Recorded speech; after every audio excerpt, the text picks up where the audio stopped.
Ladies and gentlemen.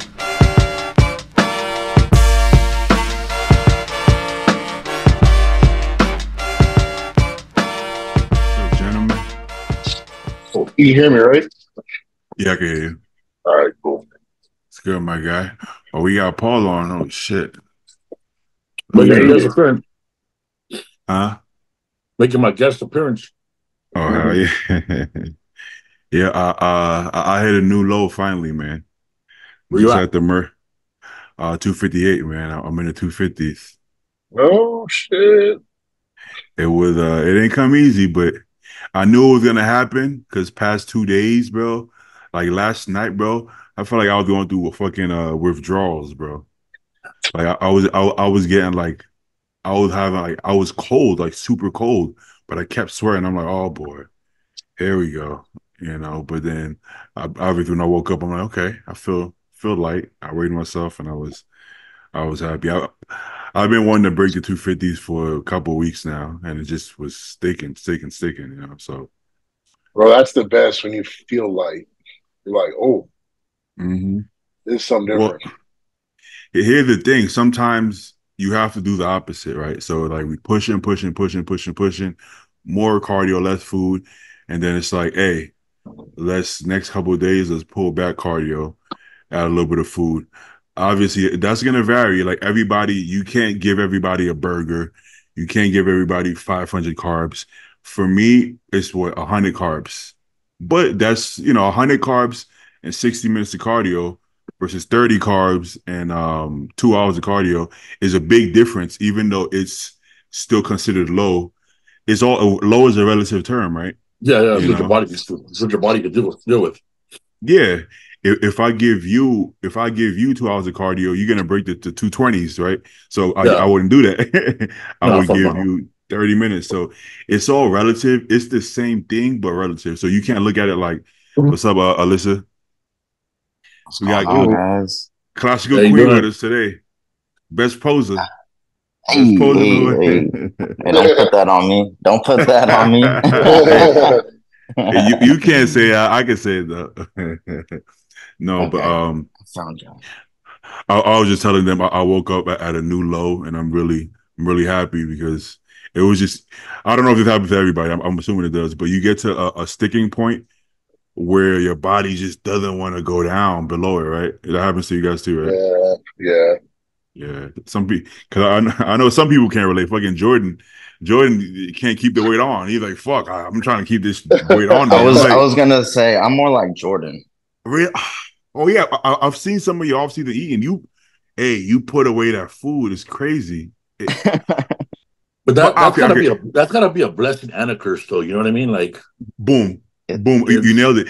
I was gonna say I watch people like, wow, that must be great. And honestly, I'm looking, I'm like, I don't know if that would be like that amount.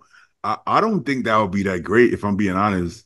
It's it's got its times for when it's needed, but I'm trying to like, I'm not a big person, so I'm trying to keep my stomach smaller. So if I was to like push the cleaner food, my stomach just gets bigger. So the like McDonald's, or I've got like my little taco spot right here that keeps my stomach small, but it's like dense calories. So guys, time and place.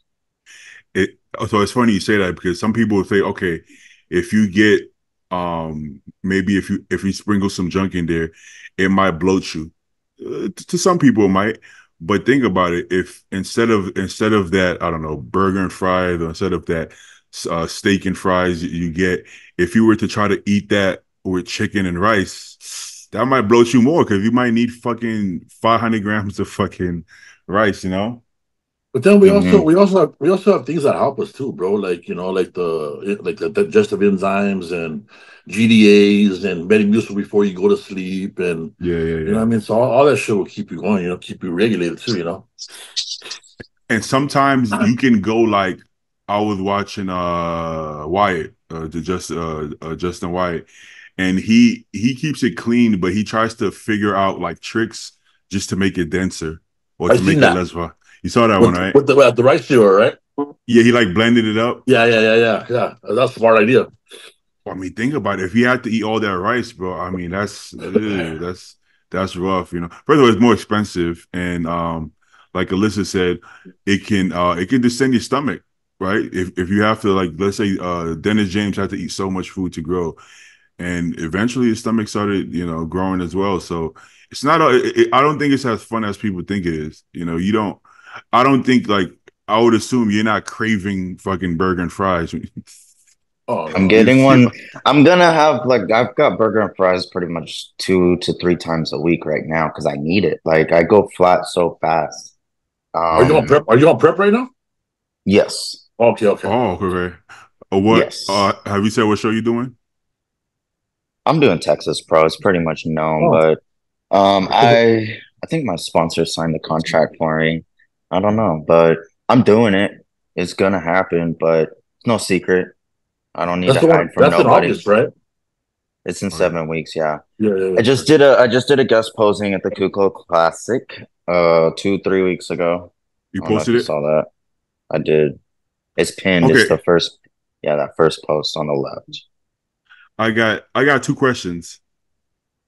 Are you gonna be in physique? Yes, because like the truth to the matter is I'm just not big enough for bodybuilding. Okay. In my opinion, that's just my opinion.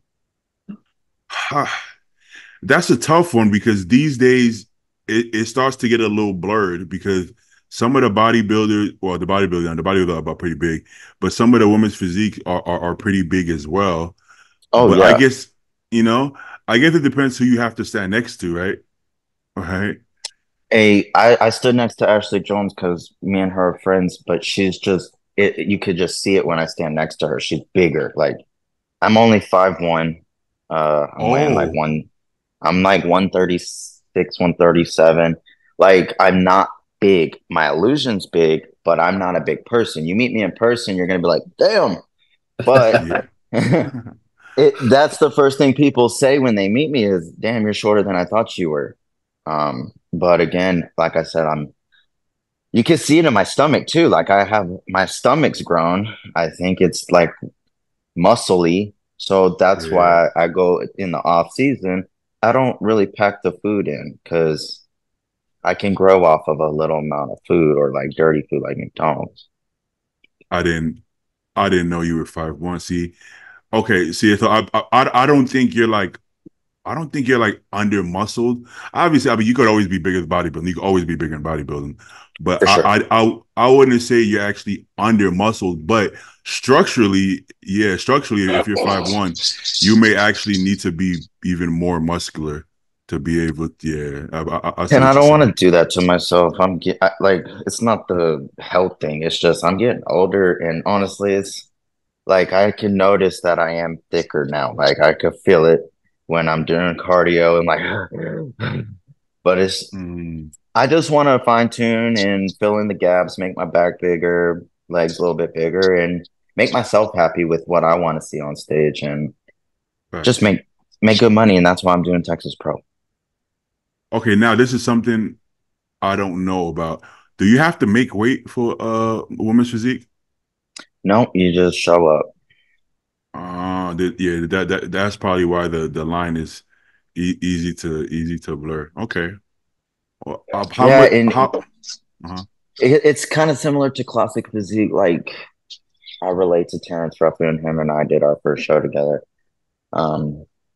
We're shorter people, and he's getting beat by like, you know, Ramon and Urs and the taller guys, and you just can't do nothing about your height, you know. So I guess it's just fine tune and outpose and condition.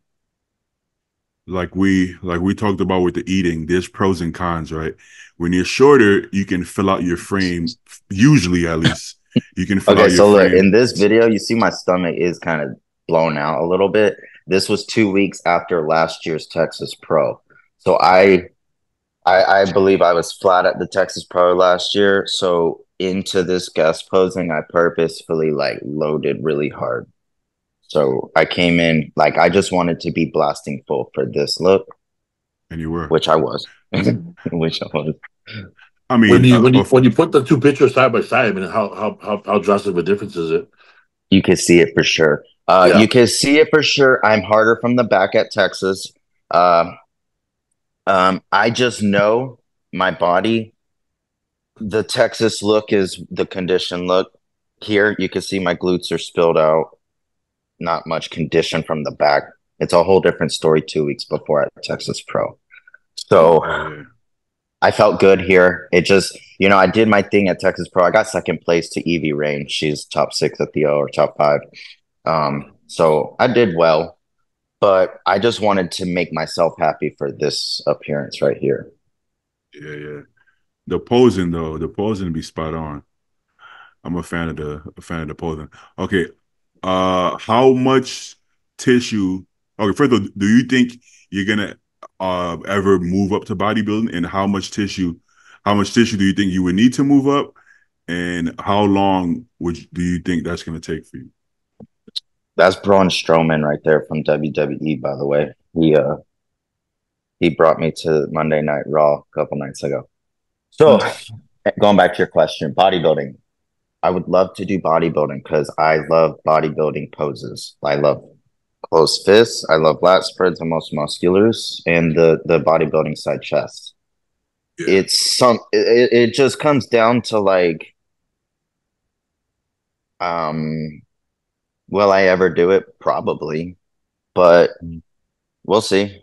I just think in due time, I need a little bit more size, and when I would feel confident standing next to someone like, honestly, I'll say this. When I won the New York Pro, I do believe I would have won the bodybuilding division at the New York Pro as well that same year. So I do believe I could win a bodybuilding show, yes. But like doing well at the Olympia, that's a whole nother topic. Doing well at the Rising Phoenix, like winning a vehicle like a Camaro or something, I don't think I could do that. They don't allow you. Yo, Stu, you're muted and your camera's off, by the way. I don't know if you know. But they don't allow you to cross over, right? You couldn't have done both. Not at the same show, no. Okay. Well, good luck with that. Texas is what, August? What do we say? Yeah, 7 weeks. 7 weeks. So that's the one we're all supposed to go to, right? Yeah. So that's 2 weeks after my show. For real? Yeah. Oh, perfect. Because that means I'll look decent over there. Wait, are you competing in it? No, I'm doing USA's. Oh, okay. I'm not pro yet. I'm just. Well, they've got an amateur show like the day before. Oh, I didn't know that. Okay, so yeah, if I don't win USA, that'll do Texas. Jump in. All right, let's go back to the eating part. Yes. What? Because you said you're 5'1", now I'm interested. How high do you actually get in the calories? I don't track anything. That sounds so unprofessional, but I'm old school. That's honestly why I call myself classic cool, because I'm literally old school. Like I just off season, I wake up and I eat what I want to eat. So if it's like, if I want to eat my eggs and cream of rice, I'll do that. If I want to go get tacos, I'll do that. If I want to go to Cracker Barrel, I'll do that. I go out to eat a lot in the off season because it gets me out of the prep. I stay eating and getting my meals in, but it gets me out of like, I get sick of my prep food. So I have to like do that to make me want to prep. So it's like, I need the dirty food too, though. Like I grow and I train hard, and I'm all about the training. So the food is to fuel the training. Yeah. And yeah, you don't get fat neither off season. I haven't seen it. I feel like I don't think I would say I get fat, but when I come off, I just get soft. Yeah. So okay, for the rest of you guys, do you guys have a period in time somewhere in the year where you maybe come off of your plan to some extent and enjoy yourself more often? Let's start with Stu, since he. Oh, No, go ahead. Get your bite. Get your bite in. No. No, you take priority. You take priority, baby. Let me just shut that down. You look so right now. No, Yeah, I don't really. Oh yeah, I don't, like you. I don't like. Are you talking like a week where I'm not eating any bodybuilding meals? No. Okay. Is there a period of time where you have like a decent amount of cheat meals, What like is during the decent? week? Like maybe 2-3 cheat meals a week, or not to Oh that yeah, extent. sure. Oh, okay. Yeah, that's When is not that decent. usually? That's like standard. Oh, I didn't know you did that. To be honest, I mean, sometimes when food's really high, I don't really want to eat cheats because like I'm just forcing down my regular food, and if I pile on, if I try to put on like extra, shit food on top of that, like I have to force feed that too. So mm-hmm. it's not pleasant to Mm-hmm. like force feed McDonald's. And then you Like, look at the fucking receipt, you just spent $17 on like 3 hamburgers and some fries, and you're like, what the fuck happened to this country, yeah. And then you're like, you feel like shit, you're all stuffed, you're mad, for a It's only variety of $10 reasons. for me. It's a $10 meal for me. That's nice. It should be that's not like It bad. is four nice. though. It used to be four, Yeah, it used to be dirt cheap. 350. Or We still got what's this called? But I'm fucking brain dead. What's the shit called? In and Out. In and Out is cheap as hell, right? In and Out's Oh, so here. cheap, man. You get 2 double doubles and 2 fries for like $18, bro. $16. yeah, Yeah. that's still a That's not lot of bad. like fast food's supposed to be like Dirt cheap. sub $10. Yeah. Five Guys is like ridiculously Oh man, expensive. it's like $28 for a decent burger. Like they're good, but Yeah, they're fire. Yeah, I love Five Guys, but way too expensive. So when do you do that, Stu? Like during your rebound? I mean, during a rebound, I'll have like 3 or 4 a week, and then I kind of like gradually rein it in. The further into it I get, but um, yeah, if I feel like eating something, I'll do it. But usually, my food gets so high that I don't feel like Okay. doing it, so I just don't. And then I get like, my cheap ass is like, oh man, it's gonna be like $22 to like go out eat somewhere, and I can just go buy a box of cereal and try to like smash that and be That's facts. cheaper. Yeah. So You know who I've been watching on prep for some reason. During the off season, I don't watch him as much, but I've been for some reason during prep. You can't focus on anything anyways, right? So if you try to watch something worth watching on like I can't watch like series and shit because I just can't focus. So I find myself watching like I don't know like vlogs and documentaries and old school bodybuilding videos. But I've been watching more Sam Sillick for some reason, and yeah, he's very frugal, I guess you would call it, especially for a guy who makes what almost $1 million a fucking month. A But month? yeah. Yeah, you bald. God, He's what the making fuck? he's making 7 to 10 YouTube posts a week. So he posts once or twice a day, and within the first week they're almost at 1 million views basically.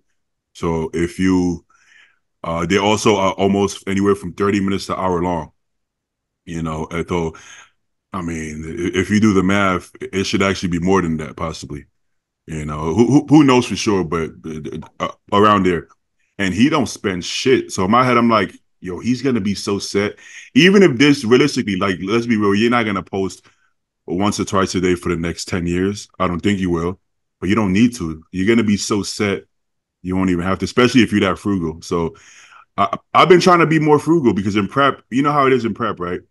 You start, it's small things, but you start just spending random, stupid, buys. You'll go on Amazon and be like, you know what? I need that keychain. I need a new backpack. And it's like, no, you don't. You know what I'm saying? I just bought a keychain Oh, you see, for my car, like for my key, like a keychain to cover my car key. Yeah. So yes, Stu is like that as well, and I respect that, especially from guys that young. Like, how could you be like that young and be that? You know, I don't know where it comes from, but I kind of want to be Parents. that way. For your parents, right? Yeah. Yeah, I Well, mean that's what my grandparents were like on both sides. That's what my parents were always like. I mean, they're not so much like that anymore, but they're in a very different position than they were 15 years ago, you know. So those my habits die hard, man.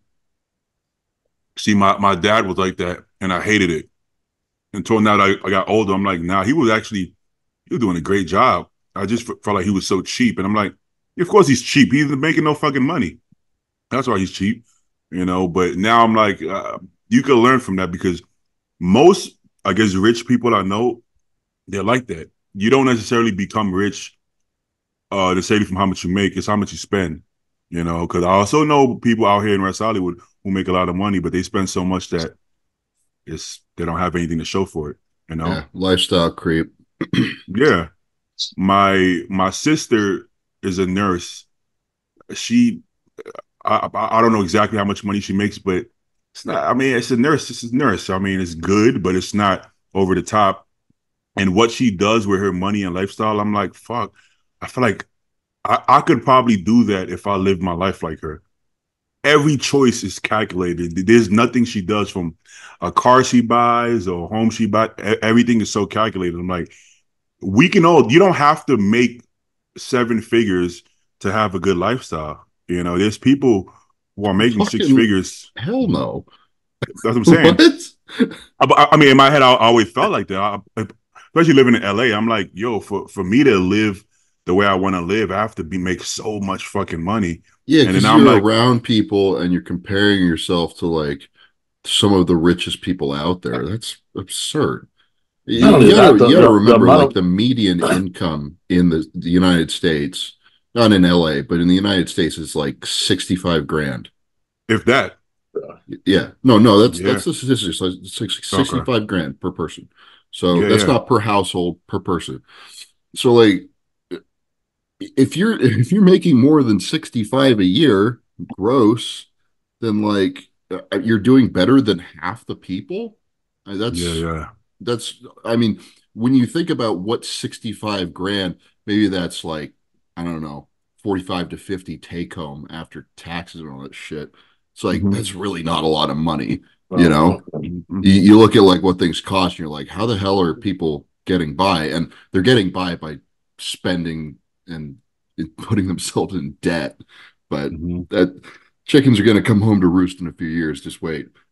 Yeah, But you know, you compare yourself to like, you know, people on the internet or like hyper successful people in fitness or bodybuilding or whatever the fuck, and it's like, no, that's not real. Like that's not it's real not. life. Yeah, I mean, that's why you need to leave LA, dude. Place is I'm in bullshit. Bro, here we Texas. go. Here we go. Yeah, come to I'm in Texas. Texas. Thank you, You're in to, Elizabeth. Texas, Stu? But You no, will I'm be. gonna be at the end of the year though. Oh man, that's dope. But I will say it's like that over here too, though. People like it's like I used to be a skateboarder, so the term is called poser. So it's Yeah. like it's just a bunch of posers. And it's like at the end of the day, when you take your clothes off, if you're trying to go on stage, like none of that shoes, Oh, that shit clothing, matters. all that dark sport, wolf pack stuff, like yeah. to be honest, man, none of it fucking matters. But you have to get to a point where you genuinely feel like that. You can't fake it. Because it takes a while. For most people, it takes a while, right? You grow up broke, you know. And not everybody goes up broke, but most people don't grow up super great, you know. Then you finally get a taste of some money.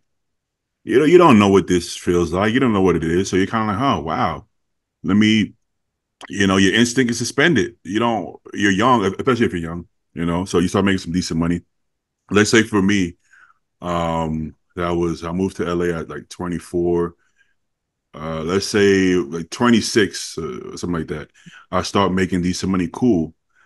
My instinct is sitting there in the bank. I don't really know what to do with it. I asked a couple people, well, what do I do? Oh, get some Dogecoin at that time. Get some Dogecoin, get some Bitcoin. Made a little bit off Bitcoin. Made nothing off of Dogecoin and lost money in some other. Dogecoin. Yeah. Well, whatever. So and then I'm like, at that time I was around a lot of like I don't know what do you call them, like LA people. So I'm like, I want a nice car. So then I go buy a fucking expensive ass car, and I loved it, for like 3 months, then but all these payments and insurance, I'm like, this is so stupid.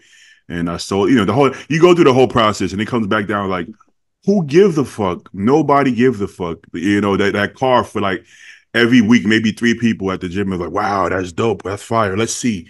Rev it up. Nobody cares. It's just not, it's so irrelevant, right? As I'm watching my sister get property after property and then rent this out, and then you kind of wake up, if you could skip that step, which I think somebody like Stu might have skipped that step. Stu is very mature in that way. Right? Or did you have well, I went through like 5 to 6 months my first job when I was working at a bike shop in high school.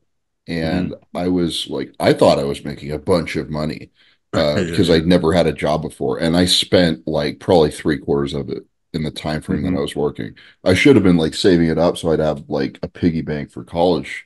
But like I just fucking blew through. I was buying liquor, I was going out to eat, and I was driving around, spending money on gas, and it all disappeared. So I was like, oh shit. Quick.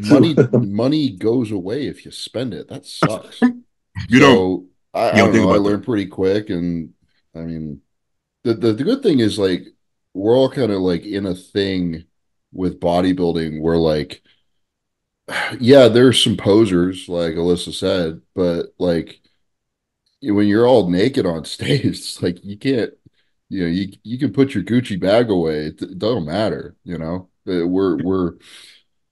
can't buy your way to success in this game, you need some means in order to participate in the sport, but it's pretty meritocratic beyond the genetic element where like, it doesn't matter if you come from money.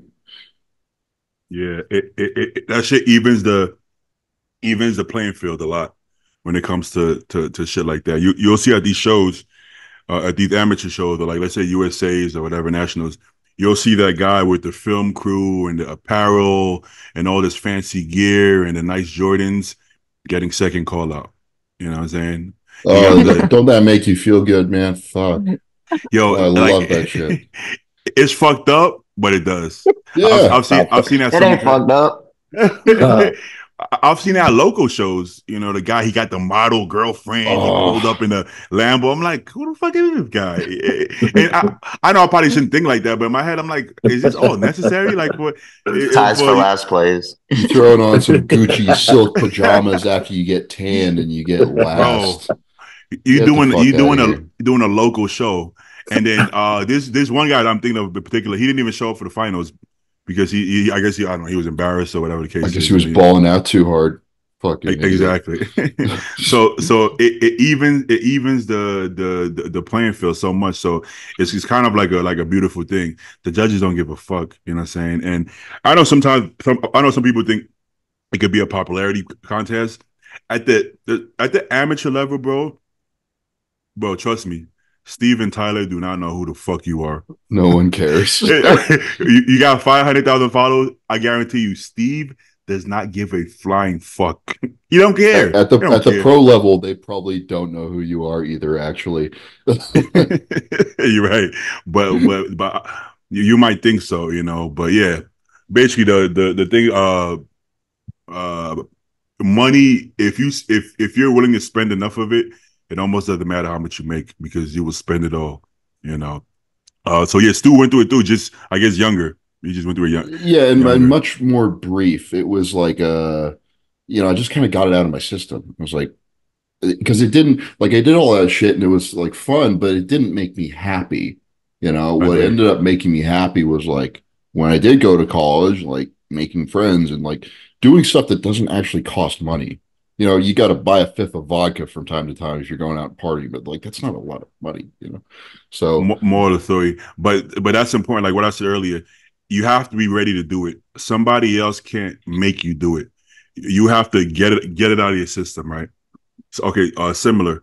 I have a friend who used to kind of compete. He probably did a couple of shows, but he was a big bodybuilder.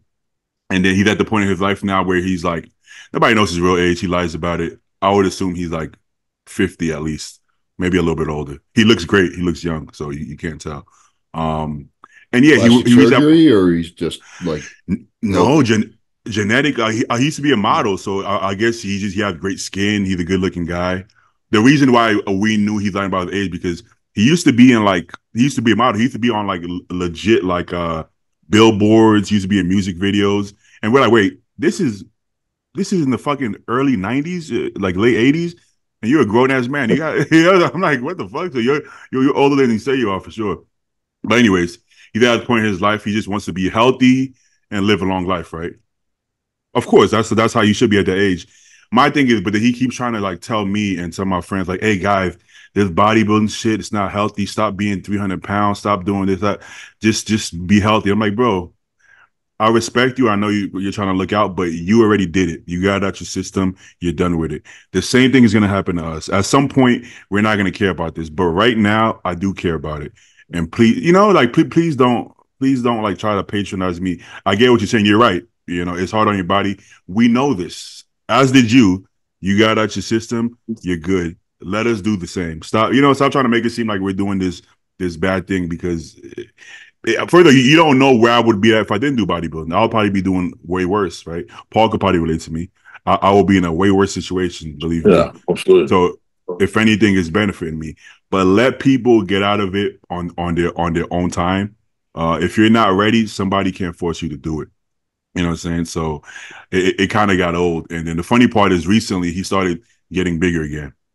Go figure.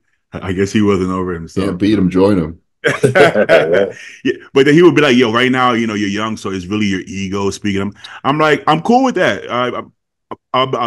None of us are saying we don't have egos. We all have egos. You know what I'm saying? We're doing a sport that requires a healthy level of ego. But let me have my ego. When I'm 50, my ego won't be as much, and I won't think about it. You know what I'm saying? So that's kind of like, thank you, have a nice day, now mind your business. Exactly. There you go. Exactly. You go, Paul. Exactly. Now, as an OG, you do have a place. You could be like, hey, bro, I don't know, for whatever reason, if you're here on the podcast, I say something, you could be like, well, bro, you're doing this much growth. Be careful. I'm just worried about you. I think we do that to younger guys as well. You're like, damn, you're taking 3 grams. You might need to just advice, but we're not going to try to patronize you or big bro you too much. That's looking out. But don't tell us. It's one of those state your opinion and move on. You know what I mean? Like they hear you. We hear you. But I mean, we're not going to listen. We're going to do what we want to do regardless. So say what you but that's the story of life, right? Like your parents tell you all this shit. You completely ignore them. You live life on your own terms anyways. And then you learn that they were completely right. Realize they were right. And then you're telling your nieces and nephews the same shit later on down the line. But it's the journey of life, and you have to go through it yourself, right?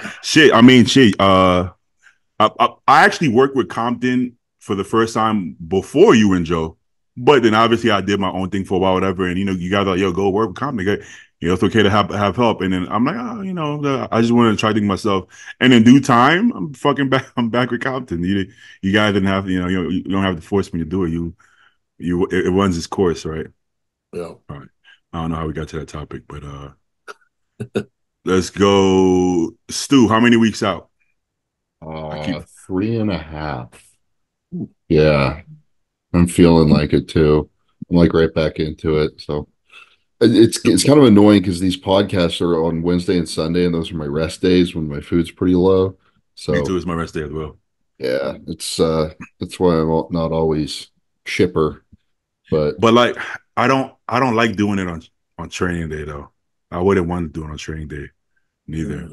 Would you prefer that? I don't know. Like my food, like my blood sugar is just fucking tanked right now. So, okay, yeah, I'm pretty low energy. Oh well, that happened. So okay, isn't it crazy how time flies? I remember when we started talking about the cow. and these guys just got into prep, and now the Cal is long gone. Now he's about to do Vancouver. This Fucking year is just flying by, and USA's isn't that far away either. And bro, yeah, because it's like we talked about this a little bit last week. It's like when you're like doing stuff, like for me at least, like the events and the shows and shit. It's like it's a lot at once, and then there's like these boring parts in between that just kind of like blend together, and it ends up making the year go by pretty quick, or it has so far. It's just one thing after the other, you know. Mm-hmm. Your days and your weeks are like meshing together, huh? Yeah.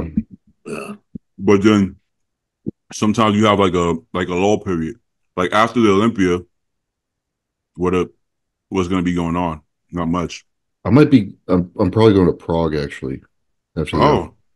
There's no, very, very unlikely. The EBLS show. They're the promoters. I was talking to some of them, so I'd like to get out there. But yeah. Would you guest pose or just? They were talking about like doing some meet and greet or seminar or some shit. It's gonna kind of depend on how my season goes. Because it's like the first weekend in November, first or second, and I mean that's gonna be like right after I move to Texas, like because we're going down there end of October, so I'm gonna be living out of boxes, and then I have to go to fucking Europe and then come back and try to get my shit together. I don't know. It's gonna be a crazy. This whole fucking year is just craziness after craziness. It's so weird for me because a year ago I was just like going to work every day at 6 a.m. So what I will say is try to enjoy every moment of it. Oh yeah, I have been. It's super fun. I really do enjoy it, but it's also just like it's all very novel to me. So yeah, just takes getting used to. It's hard to live in the moment because so much shit is going on, but we also got to remember that this is not. I mean, life isn't forever, but also this point in our lives where we have this passion that we chase. This is not going to be a forever thing. So instead of like, you know, there's a lot of people who kind of, including us sometimes, we kind of want time to pass to get it over. Like, fuck, I'm tired of prepping and I just want to get, you know, to the next phase, whatever. But you keep rushing life like that, you're missing this. This is the fun part, you know. Whatever the end is, the end goal. Once you get there, that's it. You only get there once. You go and find another end goal that'll basically, you know, because you get bored otherwise. but for that chapter, that's it. So imagine if you're like, I'm tired of this climbing up the ranks. I just want to skip to when I'm there, and then you're there. You know, if you had a remote fast forward, you're there. Now what? Next thing? No. So you know, you got to enjoy the entire thing. Like to look back to when I was like in my early 20s, just lifting for fun. That was so much fun, man. But at the time, I was kind of impatient. I just wanted to do something with my life, you know. But just to live in that moment, that was a great moment. That was a great moment, you know. You just don't think about it that way, you know. So I guess if we could all try to intentionally think about it that way, life would be a lot more fulfilling, you know. Easier said than done, Beatty. Exactly my point. Like I said, we're gonna do it anyways, and just tell somebody younger in 10 years, I didn't enjoy it. You shouldn't. You know how it goes. Like we just said, somebody will tell you something, you can't really listen because you're just not there yet, and you'll end up I'm not gonna listen to you, Beatty. Just for the record. Alyssa, you said you're getting older. What does that mean? How old are you? I'm turning 31 in a couple months. Oh my God. Yeah. That's old now. It's over for you. Nah. I just feel like I feel like I'm getting older. No, you're gonna feel that way.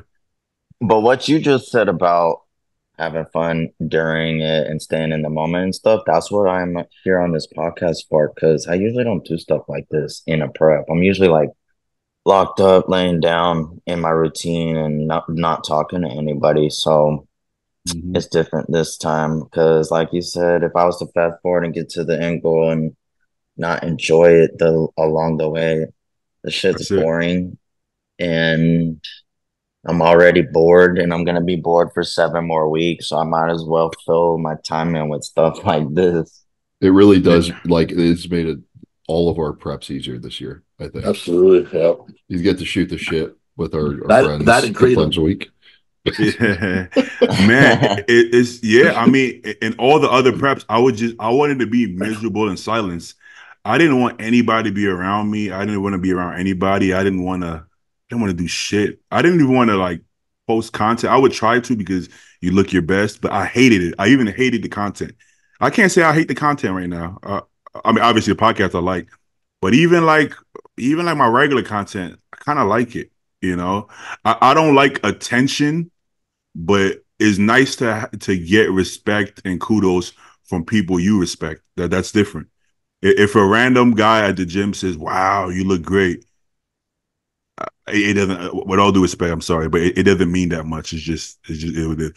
But from like my peers, like you guys, and I know you mean it, and you say things that I haven't heard you guys say before. It does feel good because it feels like your hard work is doing something.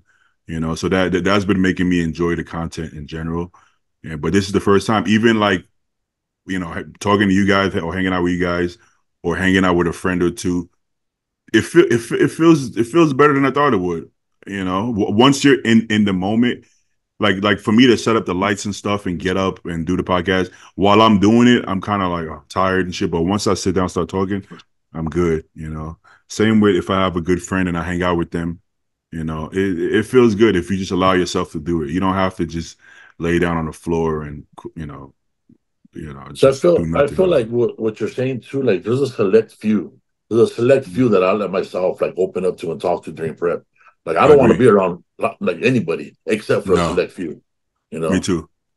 That's how I feel. All right, That's why that's the one thing that's why I like kind of wanted to join this podcast, because I got sick of listening to like a lot of other bodybuilding podcasts. I can't do much of anything bodybuilding related, and I started listening to y'all. Like I was listening to y'all on my way up to Dallas. It's a 6-hour drive for me, and y'all are just chilling. Y'all just chill. Yeah, we don't plan this stuff at all. I don't know how else to explain it. It's just chill. So the way this idea started was Baby would go to our gym with me and Joe, and before we train, we would sit there for an hour and just bullshit, drinking our pre-workout, train, and then sit there for another 2 hours and just bullshit. And they're like, dude, wouldn't it be sick to put this into a podcast and just sit there and bullshit? See, like every group of friends has had that idea. They're like, bro, we should start a podcast. And then they do, and it fucking sucks. Okay. And ours only kind of sucks. But like people actually watch it because it sucks. Well, I think whether it sucks or not, it's consistent. So the consistency is what is going to just carry on. That's important. I find it in prep. I find it harder to watch or listen to certain things. It annoys me, right? I have to not be annoyed, but I get annoyed so easily. I could be listening to a podcast and they start getting into like some kind of conversation that just rubs me the wrong way, and I got to turn it off. Like for instance, like not to be specific, but like let's say they start talking about modern bodybuilding or something, and it's just nonstop. These guys these days, they're shit, they're fat, they're ugly, they can't pose, and then we were the best. And it's like it's so much ego. I'm like, just relax, bro. Everything is better in everybody's time, and it just I can't listen to that for an hour. If you say that maybe once and keep it moving, I'm cool. But sometimes they just keep going, and I'm like, here we go. Oh, this guy. Oh, he would beat all these guys. And I'm like, oh God, what are we talking about here? Shit like that. Whether you want great, I just want to watch people have like legit convos. Even show breakdowns, I'm cool with. But some of these convos just irritate me, and in prep in particular, and I just can't listen. So hopefully we don't come off like that ever. I watch WWE now. Oh, and shit. I just went to Monday Night Raw live with that dude Braun Strowman. Oh shit! He got me tickets. Wait, how do you know? How do you know him? Where do you meet him? So his name's Adam. We have the same sponsor, Chicken Pound, and we just follow each other on. Yeah, we just follow each other on Instagram. So Raw came to Corpus Christi this past Monday, and I just made it happen to where we could link up at the gym. So we went and trained some like shoulders and arms, and he asked if I had tickets, and I didn't because I just didn't. And he got me some tickets, and I fucking went. And 7 weeks out, I was just sitting there chilling, watching Raw, sweat my ass off, and didn't eat or drink for like 4 hours. But damn, it was awesome. It was so awesome. I haven't watched wrestling in so long, but if I got tickets to go, I'm going. Bro, just the whole experience. I would definitely go though. Like the energy, it's got to be fucking wild, right? It's a different type. Yes, yes, and it's just almost like I relate. I've watched wrestling my whole life, so that's where the posing presentation aspect comes into play for me. So wrestlers are actors, and they're all just like their walkout is no different than when you walk out on stage. So I'm paying attention to everything. So it was like some people bring energy. Like there's a certain dude who has the entire stadium just doing his chant or whatever, and it's like intense and it's badass. And it's like when someone comes out and has a good posing routine, and you can hear people. I was there when Nick Walker won his first New York Pro, and I've heard a crowd get fucking loud for him, and I was just like, "Damn, this is cool."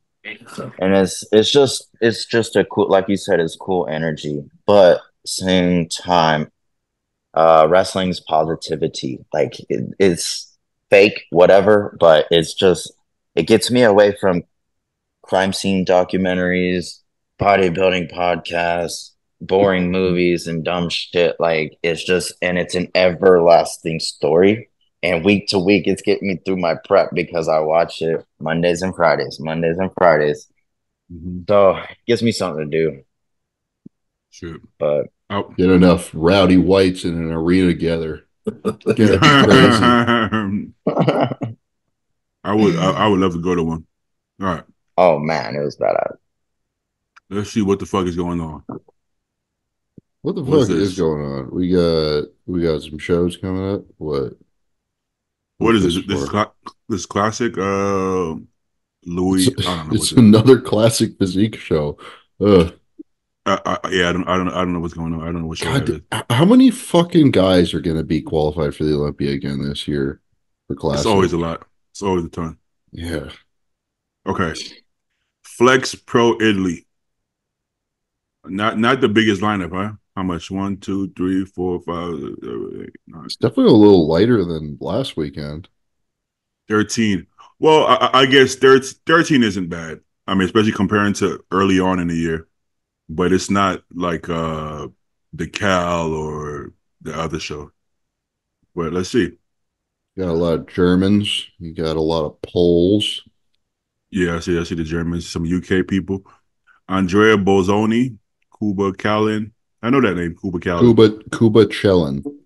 Kuba Chelin? Yeah, that's a Polish name as well. Is he a coach? I feel like he lives in England. I'm sure you've seen his videos. I like Kuba a lot. But he did the Spain show last weekend. Okay. Nathan Diasha, Stan Amir, Anthony Gel, Bola, Powell, Justin, Amir. Oh, Amir Omaragic making a comeback again. Beiruz, oh shit. Daniel, Samir, Christian. Okay. My guy. Okay. So I would assume they're front. Oh, actually, I was gonna say Nathan, but Beiruz is the front runner too. At this point, who would y'all see winning between Nathan and Beiruz? Actually, Nathan. That's a tough one. Nathan.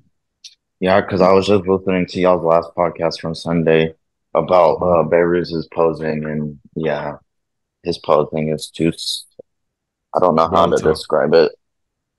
Yeah, it's kind of volatile, chippy. Volatile is a good Oh, word for it. Yeah. okay. Hostile. You guys, you guys agree with that, Nathan? Dude, I don't know. Nathan is not gonna be quite as big as Beirut, You think but so? Oh, like a he big structure wise, you yeah, mean? structurally, but like he is big as fuck for him right now. Like he weighs more than he ever has, and he's never out of shape. So Yeah, I think Nathan is actually more muscular. I don't know if I can say that. He's rounder, I guess, so he looks more muscular, but he's not a bigger person, right? Like him versus Regan, I would say Nathan is more muscular, but he didn't look bigger than Regan per se. It's hard to say. Who's more complete? Who has less weaknesses? Nathan probably. yeah, I mean he's got the quads, and people knock Beirut for his legs. They're not bad by any means. They're just like No, compared to the rest of them, they're not quite there. But I think Nathan's quad actually got bigger. No, yeah, yeah, and his hamstrings and glutes got because this wasn't a good area for him before, and now he might just be posing it different, but I feel like it looks better. Just looks Well, good. here's a uh, uh, thought. Neither of these guys can come to the United States for the Olympia. Uh, um, Beirut or good, Nathan, which sucks, but good point. At this point, man, I think hmm, at this point, no, I was gonna say at this point, Beirut might have a better chance, but they probably equally have no chance, if I'm being honest. Well, if I had to put my money up, I would probably put my money on Nathan winning, but Beirut will be in better shape probably, and he's gonna beat him in certain shots. Let's see, front double. Who you got? Beirut. Yeah, I think so too. Okay, let me ask But you a question. uh-huh. Whose quads are better, Nathan's or Beirut's? Oh, I think Nathan's by quite a bit actually. Okay. And front lat, I got Nathan though. Front lat, let's pull up Beirut. Front lat, I got Nathan. If you have pictures, not from the show, oh, you get the idea. Yeah, front lat, I got Nathan. Well, his front double is really good as well, obviously, but I like I his. mean, I mean, I mean, Nathan's front double is good as well, but I gotta go Beirut on that if I get more pictures. From the back, from the back, I don't know. Let's see Beirut from back. Nathan's back is good, but it's not like crazy. Beirut's got the crazy glutes and shit and the crazy detail. Well, he don't have a back shot. Where can I find some? Oh, where? That left glute though. That He back is does. good though. I kind of wish he would flex his glutes all the way because they're fucking peeled. It's just like he needs to just abduct that left hip knee, or I Yeah, mean his left knee, not his hip. yeah. Well, in a nutshell, I got Nathan winning realistically. Beirut's might be a. It's not a foregone conclusion though. I wouldn't be surprised if Beirut's won either. Yeah.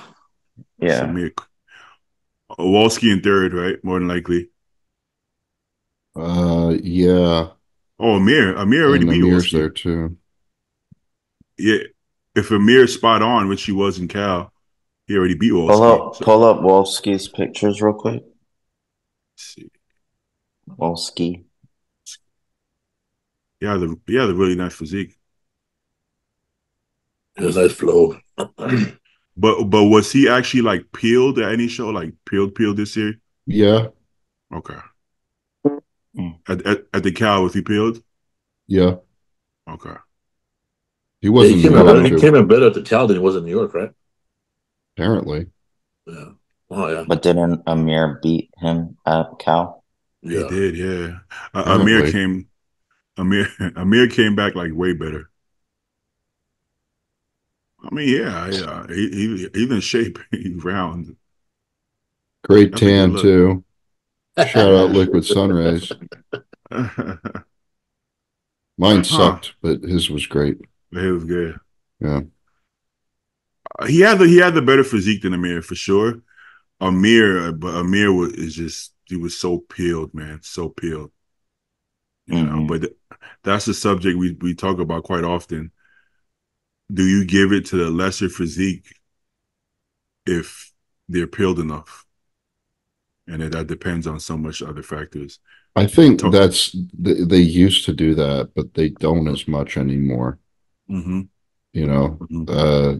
like didn't they tell fucking what the big bald guy, fuck, uh with the crazy delts and arms. Help Right. me. Third place last weekend. What's his name? Crizzo. Didn't they tell Yeah. Crizzo to not show up as dry and Yeah. conditioned? Like they told him to like be fuller than he was at the Olympia. Yeah, he was flat though at the Olympia. I mean, kinda, Mm-hmm. but he was flat here too. I don't know, man. I it's kind of Mm-hmm. hard to critique a physique when you're big like him and really conditioned.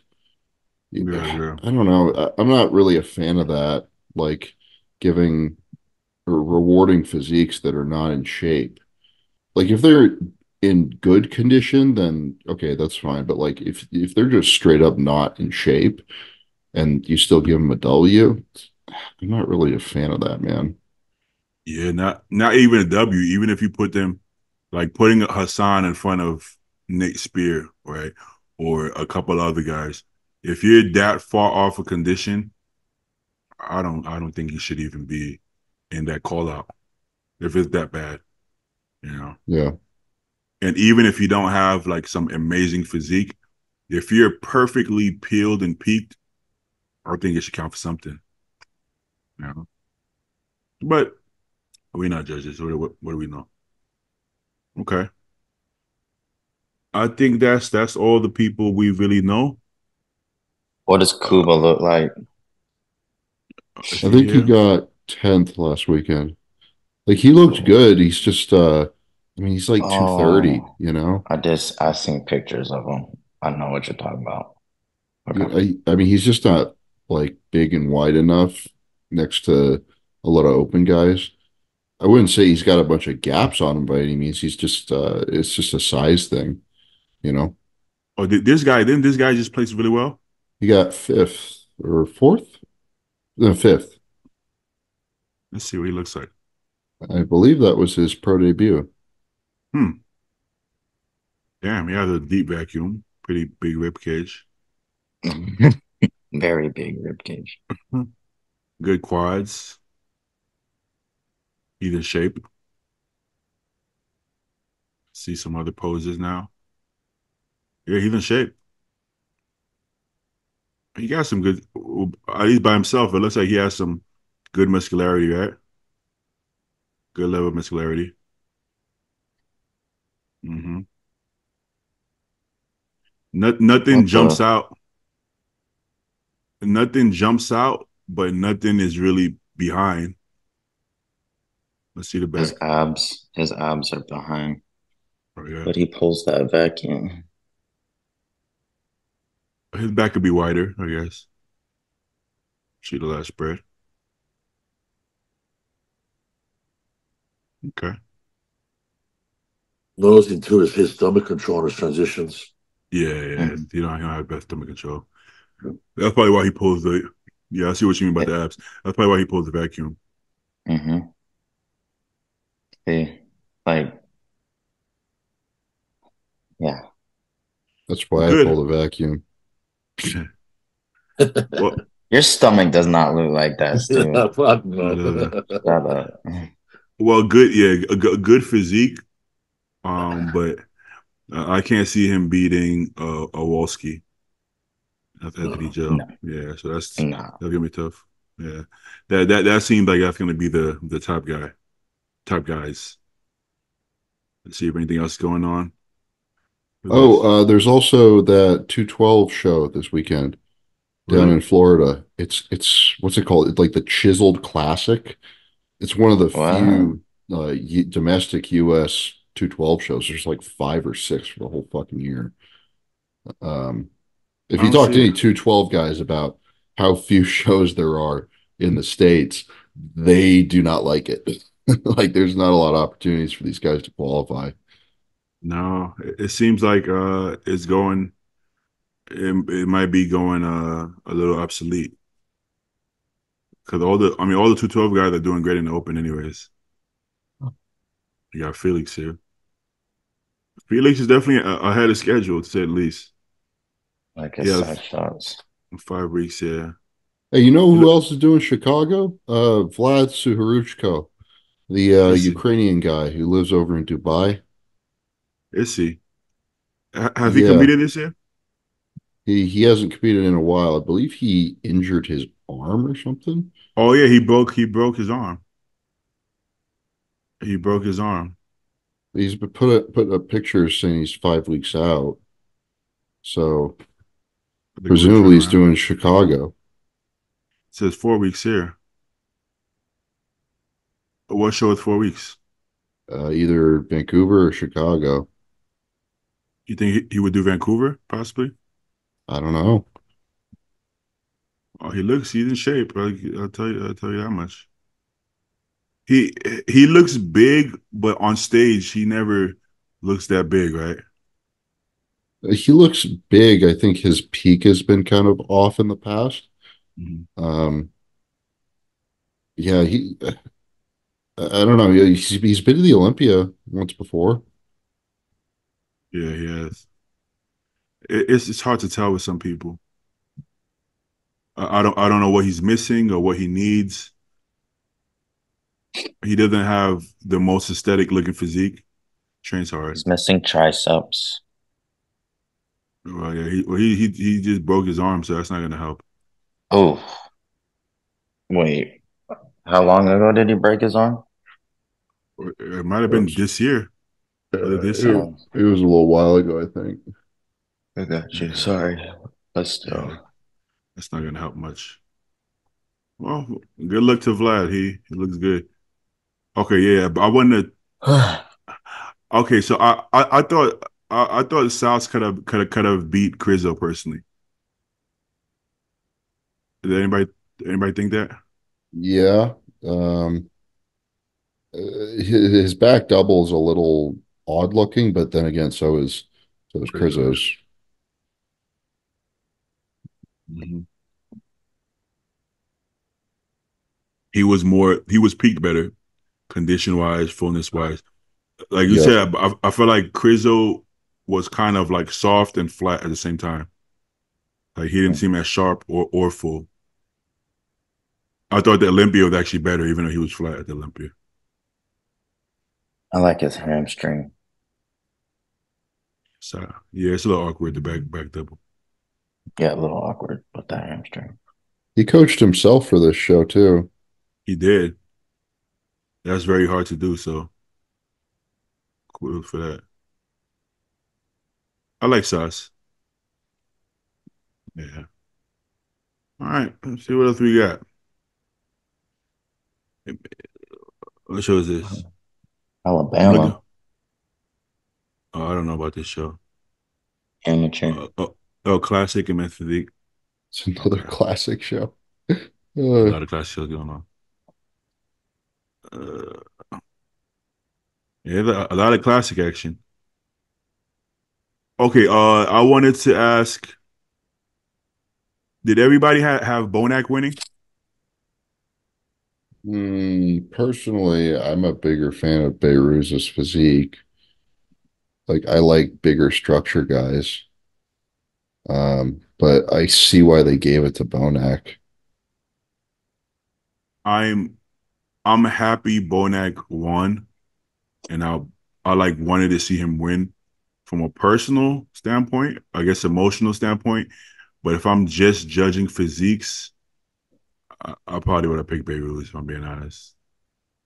If I had no bias, I probably would have picked BOYZ. I mean, just look at how much bigger of a human he is. You know? Yeah.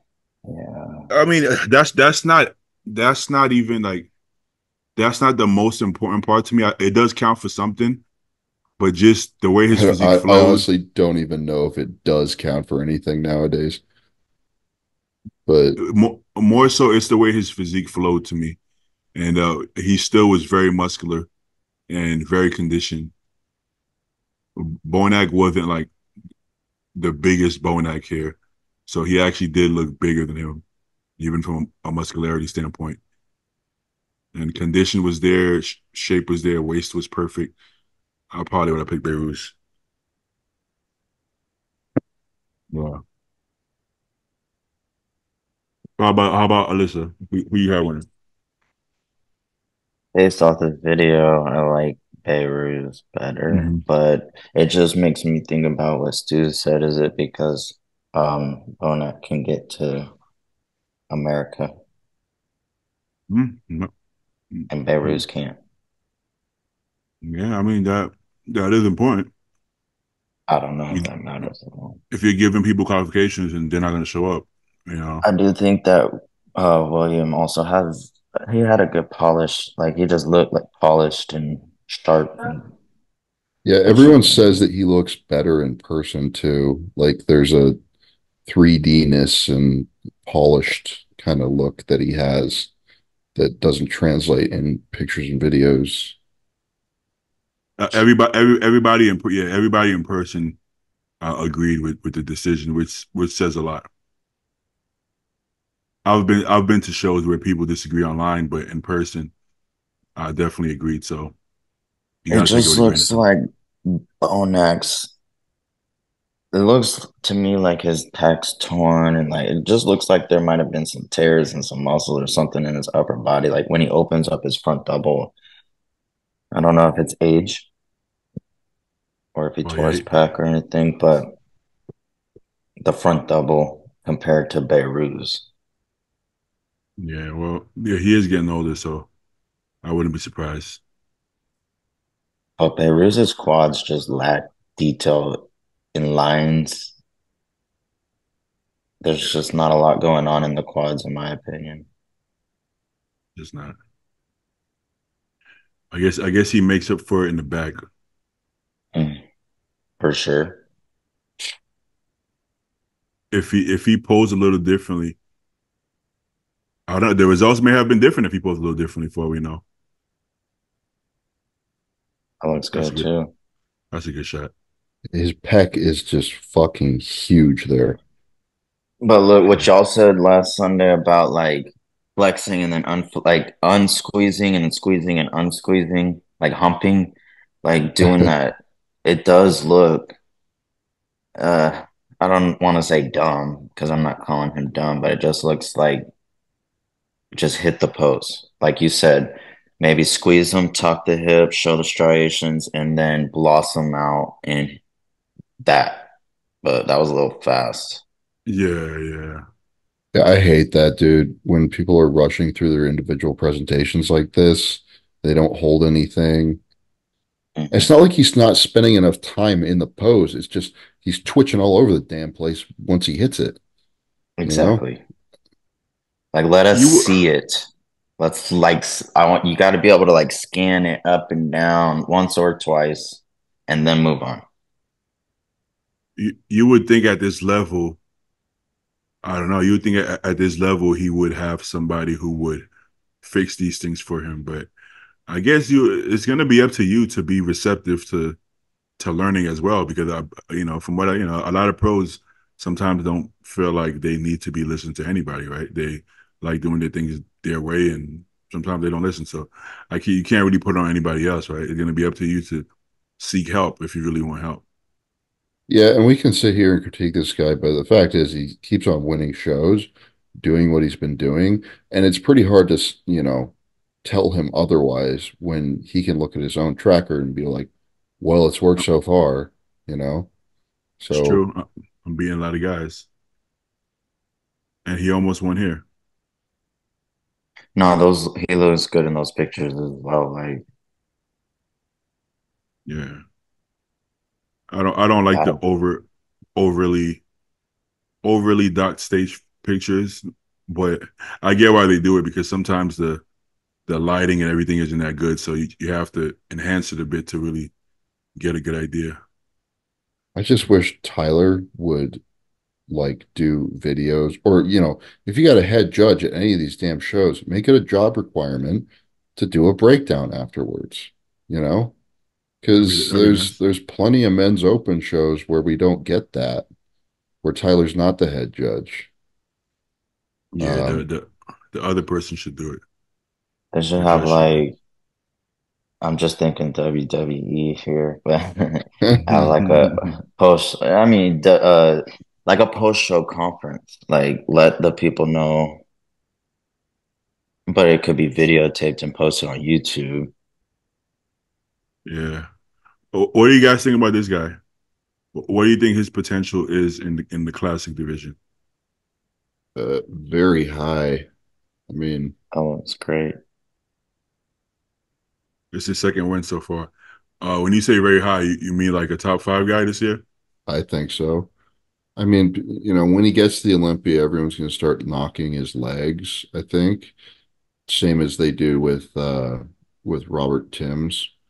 But I mean, like, I think I don't, in the classic division, I don't think there's really anything wrong with that. Having, a little bit more slight quads. And sometimes you see it rewarded, sometimes they go for more balanced physiques. It's odd. Yeah, it's hard to say for sure. My only thing is that he started an open, so I would assume he's not much underweight. So if he needs to bring up a body part, would he be able to? But does he actually need to bring up any body parts? Like what Stu said, does he actually need more legs? I don't know. Standing next to Chris, then Yes. yeah. But like upper Yeah, body wise, he beats Chris. I know you're not allowed to say that, but like he does. yeah. I don't know. Like his back double, his arms, like the depth to his back. That's a sick shot, his back double. It's really impressive. Yeah, his back Well, is. his actual back is better than Chris's, but Yeah. the entire pose, I don't know if it would beat Chris, just because the entire structure altogether in the shot. I would have to see it, but if I'm just looking at his back, I think his back is more developed than possibly anybody in the division. Maybe not. Yeah, probably everybody in the division, but that doesn't mean necessarily you win the pose. I think Breon have the best back double from head to toe in the entire division, but not necessarily the biggest, densest back, but the best back double pose, right? So sometimes they could be two different things. If I'm just judging the back, then I think it's all him all day, you know. But we're gonna have to see him together. I don't think he's gonna get to stand next to Chris though. I don't think he's there yet. You He know, looks good. he does. He does. Like I can't see him beating Wesley, Ramon, or Urs. But anybody besides that, I think it's fair game. He's really Right. young and he's a good looking dude, so that's not going to hurt. He's Not at 22. all. For God's sake, he's Oh, 22 she's years young. old. Yeah. Do you think he should have stayed in open and just grow? Fuck no. I mean, he's gone and won 2 shows right off the bat once he made the switch. No. And Get it, that like, money. I mean, think about what he'd have to do to be big enough for open, right? Because he's a little taller. He's going to have to push hard and probably fuck up his face in the process, and Good point. get all ugly and big like us. And what's better for his life? Great point. Great point. Yeah. Like would Chris Bump says life would have been better if he would have been an open guy? I don't think so. Not even close. Right.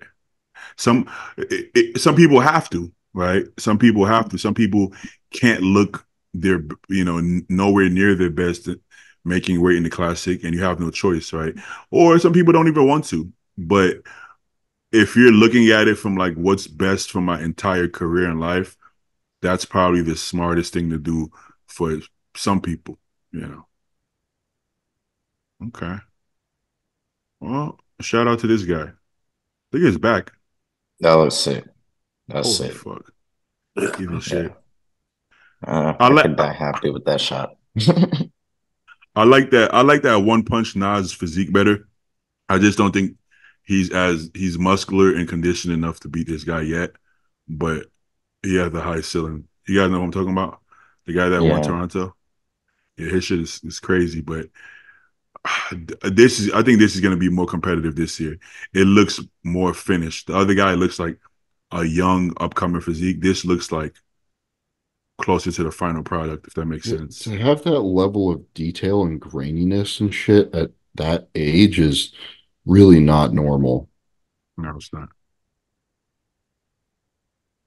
You got it good. All right. You guys want to get into some questions? I want to keep it shorter today. I have another podcast and some clients. You have another podcast. You're not being faithful. Oh my goodness. I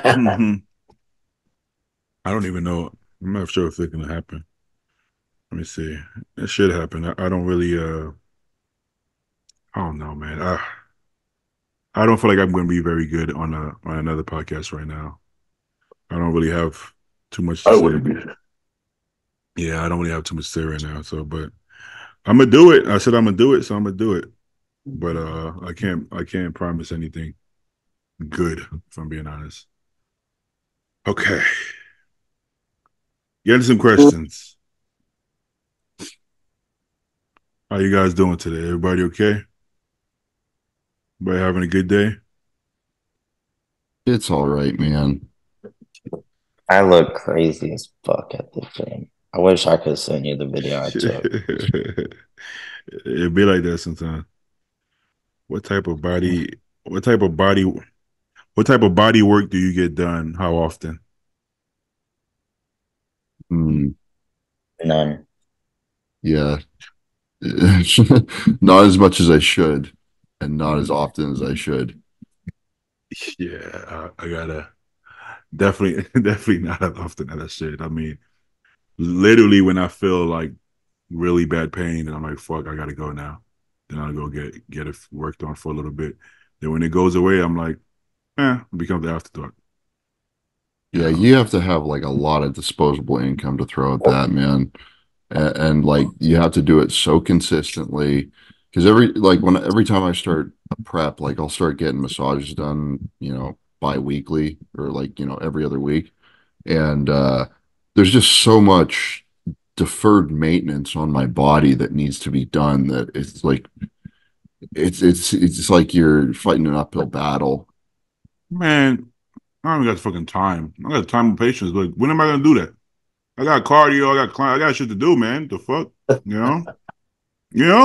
Shit. And it's not, you're not just laying there. It's not a pleasant experience. Like you're in pain the whole time if they're doing it properly. And finding somebody that can actually work on somebody our size is easier said than done. The more times than not, you're laying there and thinking, "What the fuck am I doing this to myself for?" Exactly. I'm paying for this treatment. I can't find anybody to give me that problem. That's my problem. Yeah, you see, that's a whole different problem. Yeah. I got the people at this point, but right now I don't have the energy to even endure that right now because I need my energy to try to get in shape right now. That's just extra energy that's just gonna beat me down even more. I'm already beat the fuck up, man. So that right now it just isn't something I have any interest in doing, unfortunately. But if you have the money and you have the time, I think you should go.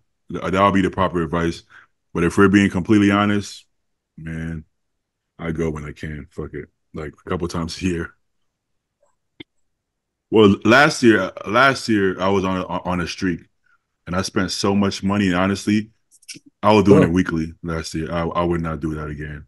I'm sorry. Okay.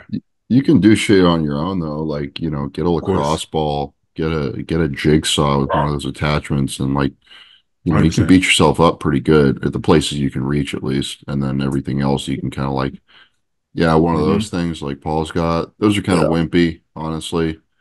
But if you get the real, I know what you're talking about. If you get that fucking power gun, that shit, that the crazy one.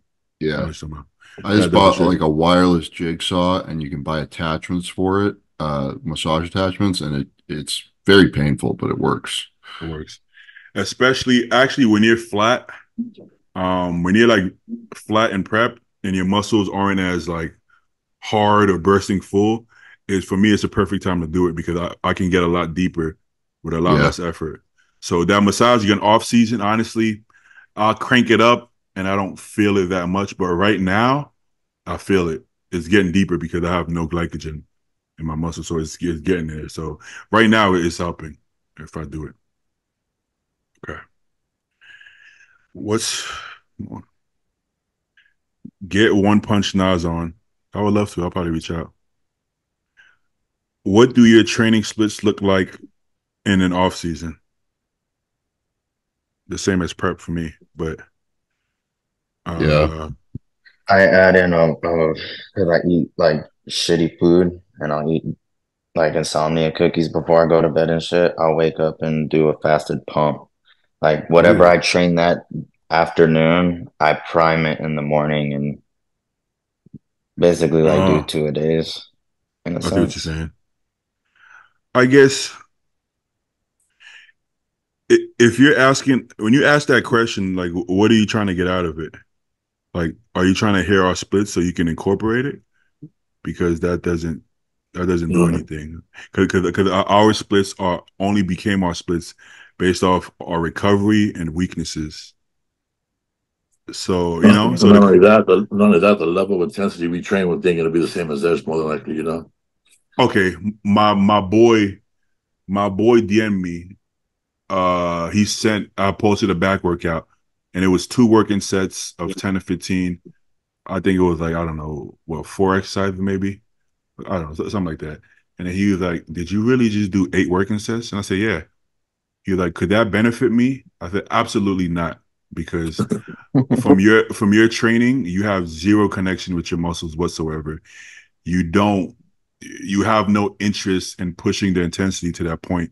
And if I'm being honest, with all due respect, I don't think you're capable of pushing that amount of intensity. So it wouldn't benefit you. You need the volume you train with, because you can't give that much focus and intensity in a set, just because that's just not you. And that's okay. That's not to discredit you, but I think you need the volume you do, but that's why you do it, because you can feel that, right?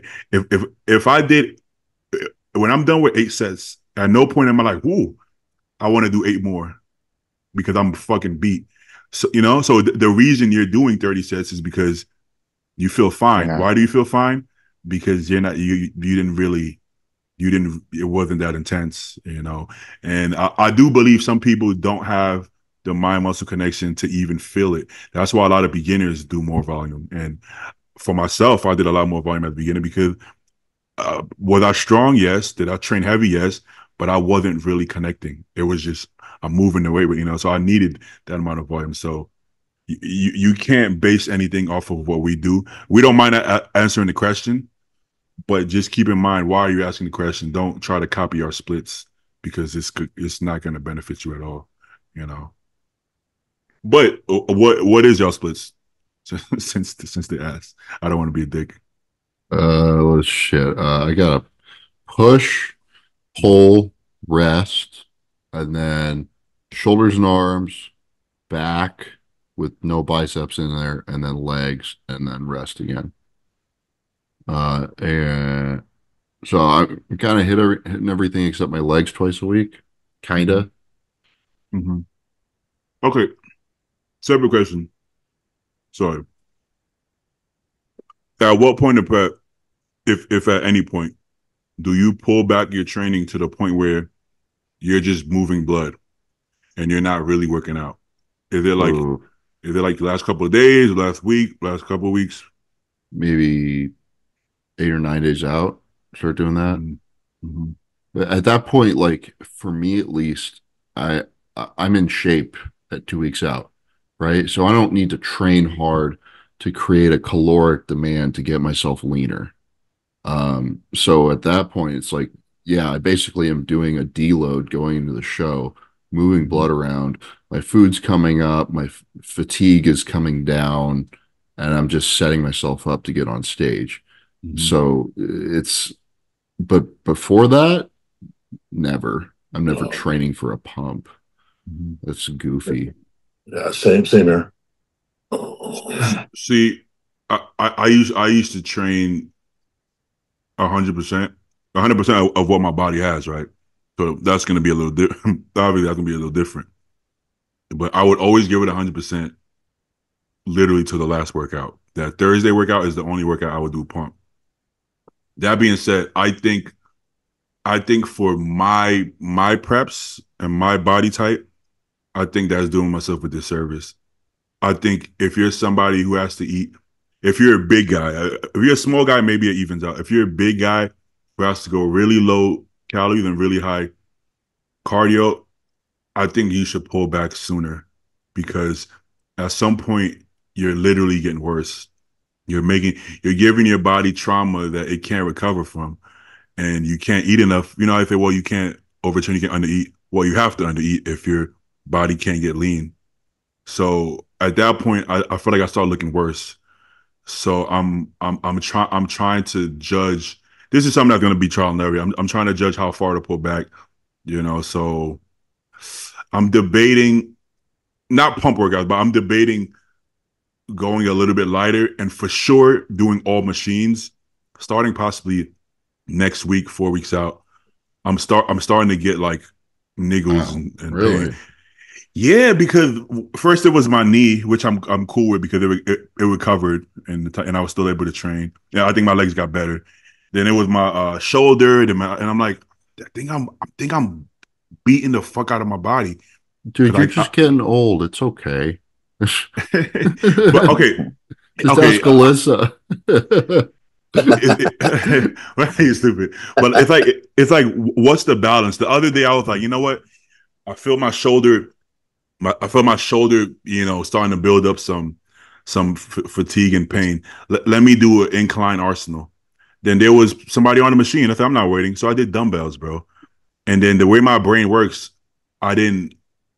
If I know I can do it, I'm gonna do it. So I start working up. I work up to like 140. So I'm like, I know I can go heavier, but should I? Fuck it. So I ended up going to 160s. And then my shoulder is not doing too well right now. So I'm like, I can't do that. I can't do that again. So what do? I'm going to do machine next time for sure. I'm going to wait for the machine. But if I load up the machine with 5 plates, I might do the same thing. So am I? I'm like, hey, I'm going to have to go down to 4 plates. I'm going to have to control it. I'm going to have to go slower, because if not, I think I'm just going to fuck myself up. I'm not sitting here saying that you should like, because I almost all my movements are on machines nowadays. I'm not saying that free weights are better, but you're right. You can create plenty of intensity with 4 plates instead of 5. If you should only kind of start doing that if you start getting weaker, you start getting aches and pains and stuff, or you know. But I mean, you can still train pretty damn hard doing a little bit less weight. I think we've all spoken to that. Yeah, absolutely. You know, our experience in the last few years, with the exception of maybe Joe, because Joe just likes slinging weight around. But okay, when I talk to Compton wants to make sure that I have enough volume in my training to keep the tissue. My only caveat is that for Compton's body and a lot of other people's body, they need a good amount of volume to keep the muscle tissue. I don't lose muscle tissue from training less volume. If anything, honestly, I feel like I gain it if I'm beat up. That being said, there's always going to be a limit of how low you can go. So in my head, I'm like, I really don't think the only time I've lost muscle is doing everything extreme, everything from starving to cardio to more volume actually is when I lost, so I just don't think I have a body that's going to lose any tissue from pulling back on training, honestly, at all. You know, anytime I've tried, I feel like the body part actually looks better. Arms, I'm like, okay, arms are ahead. Let me pull back. And then people in the comments look like your arms got better. Okay, so I think everybody's different. But what my point is, I think for me, I'm gonna have to not have fun training. Just train the way I'm supposed to train. The closer I get, so I think it will be in my best interest to pull back in weight and volume. And I guess none of us knows the answer. I would just have to try it and see, right? What do you guys think with that? Well, I'm gonna dip because I'm about to start losing muscle. So no, I'm gonna do go your thing. eat. Do your thing. I'm withering away, but I appreciate you guys, and I'll see y'all Sunday if you want me back. Hey, Alyssa, are you going to be at the Branch Warren show at the end of the month? This month, no. Okay. I pretty much can't do nothing for the next 7 weeks because I just got to lock in because I had the guest posing and I was gonna go do something down south in McAllen, but I feel like I was too distracted on other things and I wasn't focused on my prep, so I've kind of like and I got to focus on this prep because I do look good and I really want to just bring it in right and be focused because I'm fucking off with this WWE shit. And because I'm so ahead, it's like I don't feel like I'm prepping. So I'm just trying to lock in and focus on prep and grow into it versus just get to the show. I can't stand y'all. If you need a break, you can come on here again and shoot the shit, okay? Hell yeah. Hell yeah. I'm gonna DM you some videos from the gym, then you can discuss it on the I'll go back and watch it. All right, I'll see y'all later. Yeah, keep it up. Yes, sir. I like Alyssa, man. This is cool. She's one of the boys. Yeah, I'm not just saying that because she's a lesbian. She's like actually one of the boys, She is actually. He's stupid. No, but yeah. Well, that's the thing about bodybuilding, right? And a lot of these questions that people ask, I know why they're asking it because we've all been there. But the truth is that, bro, there's only one way to find out, bro. Yeah. You have to you got to try it. You know what I mean? And if you have a good coach that maybe has a good eye for tracking these things, they can help you. But you got to figure it out. So when it comes to split and how heavy and how much volume, all these things is something that you got to start somewhere and then you figure it out as you go. There's no. And not only that, they need to know they got to give it some time too. You can't try something for 2 weeks, 3 weeks. Oh fuck, someone's doing something different. Let me change it. You got to do at least 8 weeks or something before you can figure out what's actually working for you. To make sure. Yeah, I agree. I think I've gotten lucky over the years with the training side of stuff, at least, because like I knew how to train hard from the jump. Blue doesn't really do much of anything with my training. He's just like, yeah, I put in some touch-up work here and there or whatever if I need some work on stuff. But I haven't had to do a ton of trial and error because I kind of have connection. Like I know what shit feels like. I know when I'm overdoing it. I know when I'm going off a cliff as far as like strength and performance in the gym, and I can control things accordingly. It takes a while to develop that, though. Yes, it does. And that sense of like fatigue, like being in tune with your body. Yeah, it sounds woo woo and bullshitty, but like if you're having trouble with that, using a logbook can be handy in those situations because you have like a direct number feedback mechanism there. But like, it's not necessarily the whole story because like if you're getting in shape, like actually in condition, you're gonna get weaker.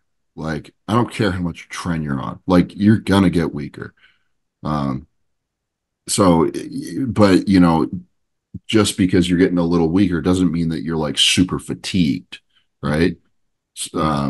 Like right now, for example, this week, I mentioned it. I bumped my drug doses up from like the previous 2 shows I did, and I feel it. Like I am definitely stronger than I would have been 3 weeks out last show, just because of having more gear in my system, right? But the last 2 training sessions, the last 2 days, like I was flat as fuck, so I know that I probably need to eat my way back up right now. If I was just basing it off of like the numbers in a logbook, I'd be like, everything's fine, right? But I can tell like I'm dragging ass physically. There's like fuck all pumps. So it's not the whole story, Yeah. Yeah, when it comes to bodybuilding, you have a level of maturity that's beyond your years. But I mean, if visually you see it, but I don't think you see it visually because you're some genetic anomaly. You are in some ways, but I don't think that's why. I think because you're like a fast learner.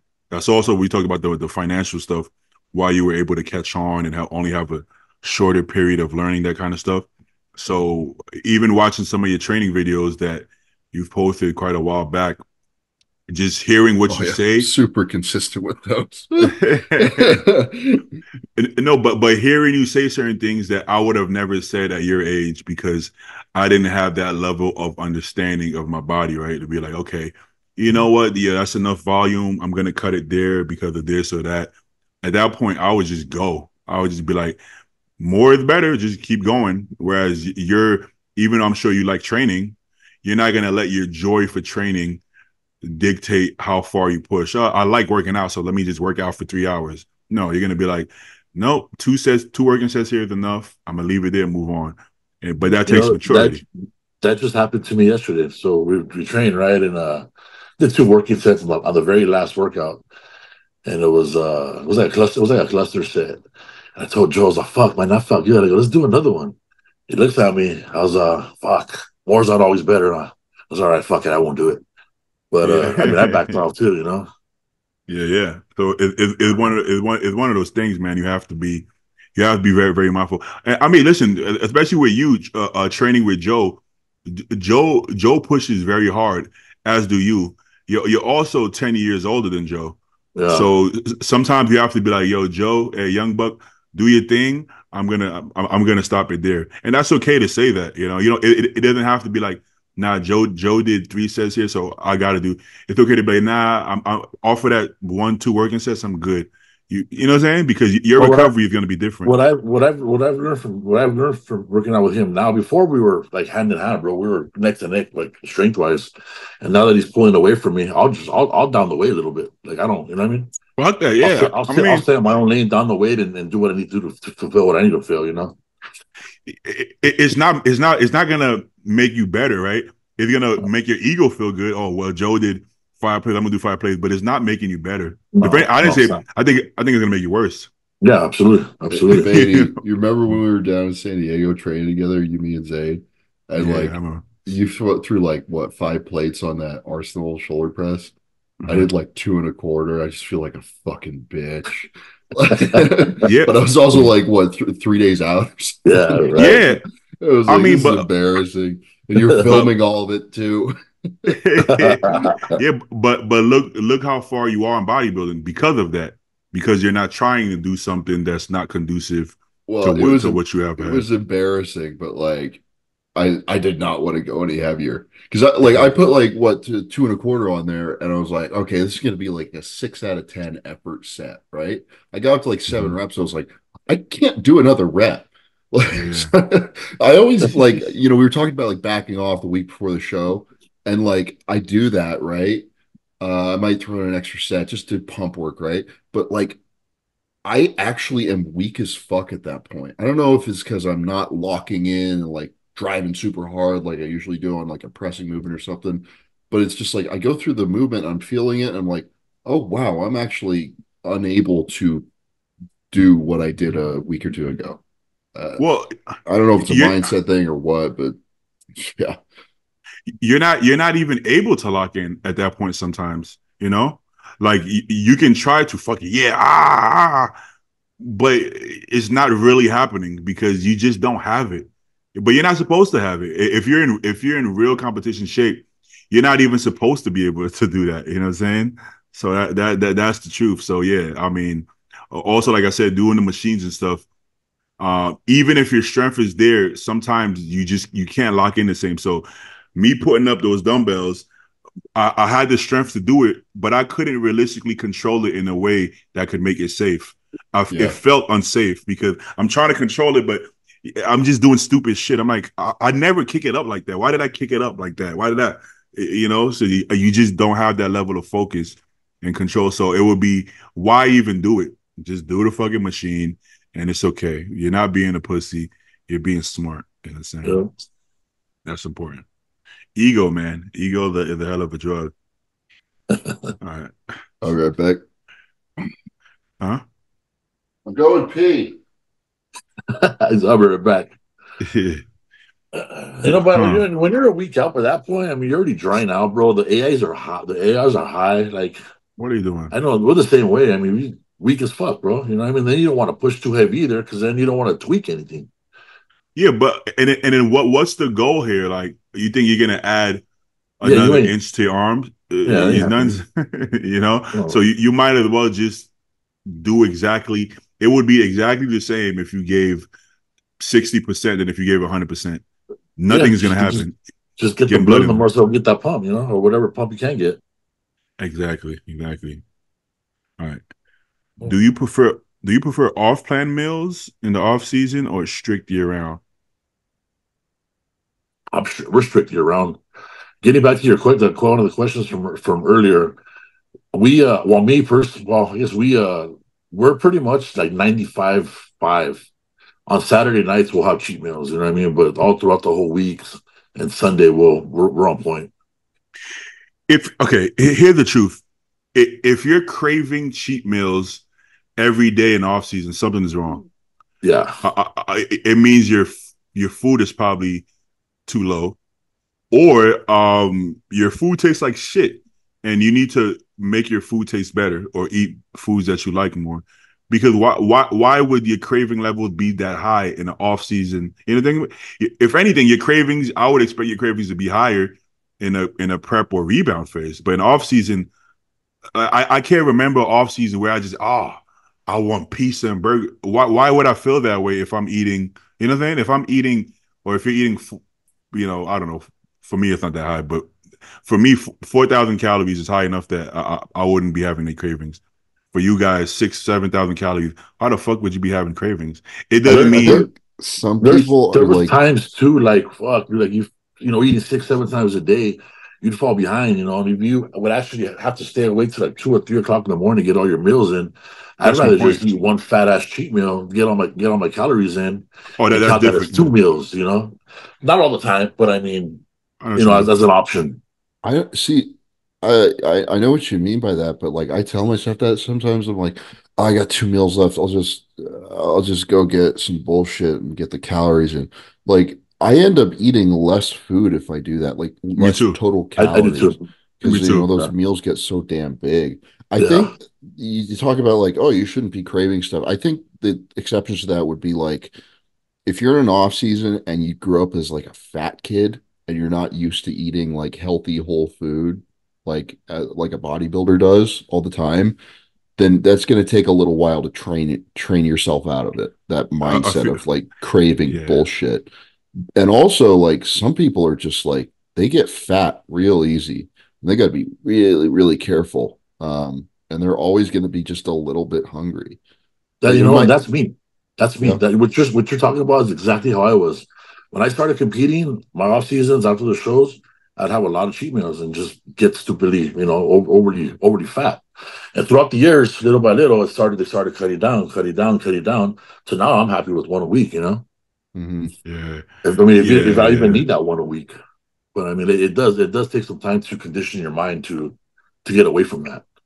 And also your body, like you just need to build up your caloric intake over the years to the point where like, you're eating more than mentally you kind of want to all the time because you have enough muscle mass to require it, and then you won't be hungry all the time. But that can take a long time. Yep. Yeah, so I guess I guess I should preface it and say it takes a while because early on I would definitely have a lot of cheat meals, but that was what like basically what Stu said. That was me growing up, just not being used to eating clean food. So I just didn't like the clean food. I didn't like it. I wanted junk food, so I ate junk Yeah. food. Yeah, But did your mom like cook for you and stuff when you were a kid? yeah, it was Okay. all home cooked food. But I mean, it's on the greasier side. Like not that bad. It's not that bad. It's like let me think of some dishes. It'll be like corn, like the ingredients, right? Like let's say fufu is like cornmeal, and then you have like it could be like a okra soup or peanut butter soup, high in fat, high in carbs, but it's real food, so it's not that bad. Yeah, But then after that, like let's say high school, college, I just like eating more like junk food. Just it was fun. I don't know, and yeah. then Easily accessible. yeah, so it took me a while to get used to eating chicken and rice and beef and rice. And then Yeah. once you get used to that, it actually tastes good. Like all of my meals to me, cream of rice tastes good to me. It all tastes good to me right You're now. just hungry, man. Hell yeah, Yeah. man. So yeah, it's gonna take some time. I will say that, but eventually you shouldn't be craving that much junk food. And if you are, man, depending on your metabolism, how you look, where you're at, you can have some though. No, it's not a big deal. It don't got Yep. to be every day, but you can have some. I don't think it's the end of your life if you have some fucking cheat meals here and there. Your calories, like both of you said. I mean, for me, at one point I was having a cheat day, and I would end up eating less food on a cheat. I would end up losing weight after the cheat day because I can't actually eat as much food on a cheat day. Uh, So kind of didn't really do anything that bad. Okay. What is the hardest? What is the hardest part of prep? Hunger, sleep, relationship. all the above. Yeah, Fuck. I get. I'm hungry, but it doesn't bother me unless I'm caught at the gym training a client and I don't have any more meals on me. Then I'm like paranoid and I'm like anxious and I'm very uncomfortable and I get grumpy. But the hunger in general, you just get used to being hungry. Sleep, yeah, sleep gets bad. I just don't like when sleep affects my look. Because if I don't get enough sleep, I start holding water. And in a That's everybody. relationship, yeah. And in relationships, you got to be in the right relationship first of all, or you're fucked either way. Now, if you're in the right relationship, you gotta figure. I don't know. You gotta figure it out. You gotta figure out a way to behave that not you're not gonna lose your person. I don't know. What do you guys think? What's the hardest one for you guys in the past?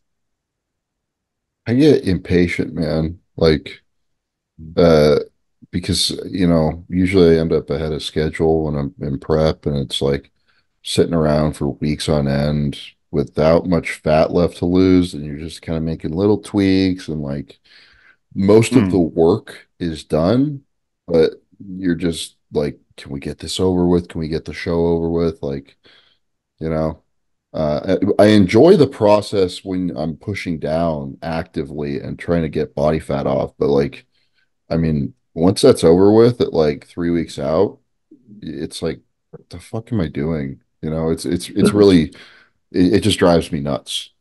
yeah. I wish I could just get on stage the next day. And then relationships are, uh, I am in the right relationship for sure. Megan is super supportive of what I do, but this is just a long year for us, you know, and I'm trying to like we're both doing our best to like keep our heads on straight and like keep focused on the end goal for both of us. And uh it's definitely harder than last year because I just had the two shows and I was done.